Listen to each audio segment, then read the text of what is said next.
బంగాళాఖాతంలో ఏర్పడిన వాయుగుండం 48 గంటల్లో తుఫానుగా మారనుందని వాతావరణ శాఖ అధికారులు హెచ్చరించారు. అక్టోబర్ 28 ఏపీ తీరం దాటే అవకాశం ఉందని వెల్లడించారు. ఈ తుఫాన్ మచిలీపట్నం, కాకినాడ మధ్య తీరాన్ని తాకే ప్రమాదం ఉందని అధికారులు అంచనా వేస్తున్నారు. తీరం దాటే సమయంలో గంటకు 90 నుంచి 100 కిలోమీటర్ల వేగంతో గాలులు వీస్తాయని, కొన్నిసార్లు గాలి వేగం 110 కిలోమీటర్లకు చేరుకోవచ్చని హెచ్చరించారు.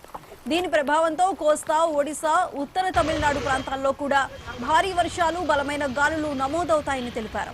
ఈ నేపథ్యంలో తుఫాను హెచ్చరికల నేపథ్యంలో భారత సైన్యం అప్రమత్తమైంది. తీర ప్రాంత రాష్ట్రాల్లో సహాయక చర్యల కోసం తమ బృందాలను సిద్ధం చేసింది.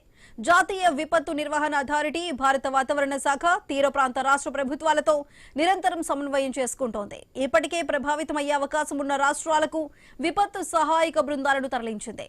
ఏపీ, తెలంగాణలకు 10 యాక్టివ్, 7 రిజర్వ్ బృందాలను కేటాయించింది.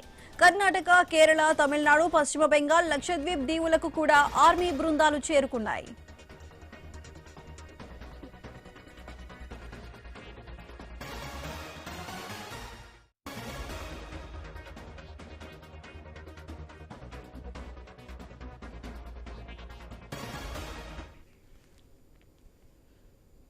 అయితే రాబోతున్న ఈ మోంతా తుఫాన్ కు సంబంధించి పూర్తి అప్డేట్స్ మా ప్రతినిధి కాంతి అందిస్తారు. కాంతి, చెప్పండి, వాతావరణ శాఖ అధికారులు ఎటువంటి హెచ్చరికలు జారీ చేస్తున్నారు? మరి వర్ష ప్రభావం నేపథ్యంలో ప్రభుత్వం ఎటువంటి చర్యలు తీసుకుంటుంది?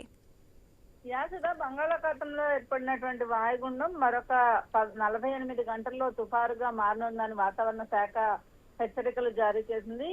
ఏపీలో ఈ నెల 28వ తేదీన తీరం దాటే అవకాశం ఉందని కూడా తుఫాను సంబంధించినటువంటి హెచ్చరికలు వస్తున్నాయి. అయితే మచిలీపట్నం, కాకినాడ మధ్య తీరాన్ని దాకే ప్రమాదం ఉందని కూడా అధికారులు అంచనా వేస్తున్నారు. ఈ నేపథ్యంలో ప్రభుత్వం ముందస్తు చర్యలు అయితే తీసుకుంటుంది. 90 నుంచి 100 కిలోమీటర్ల వేగంతో గాలులు వీస్తాయని కూడా ఏవైతే హెచ్చరికలు ఇచ్చిన నేపథ్యంలో హెచ్చరికలకు సంబంధించినంత వరకు కూడా ప్రభుత్వ యంత్రాంగం అంతా అలర్ట్ అయింది. ఇప్పటికే దీనికి సంబంధించి సీఎం చంద్రబాబు నాయుడు ఎప్పటికప్పుడు అధికారులతోటి, మంత్రులతోటి మాట్లాడుతూ ఉన్నారు. అలాగే భారీ చెట్లు కానీ లేకపోతే కొమ్మలు ఇట్లాంటివి ఉన్నాయి, అన్నింటినీ కూడా ఇప్పటికే తొలగించే ప్రయత్నం చేస్తున్నారు. అలాగే ఎలక్ట్రిసిటీ, రెవెన్యూ అంతా కూడా యంత్రాంగం అంతా సిద్ధమైందని చెప్పాలి. అలాగే ఏదైతే ఈ తుఫానుకి సంబంధించినంత వరకు కూడా విపత్తు నివారణ కార్యాలయంలో ఇప్పటికే హోంమంత్రి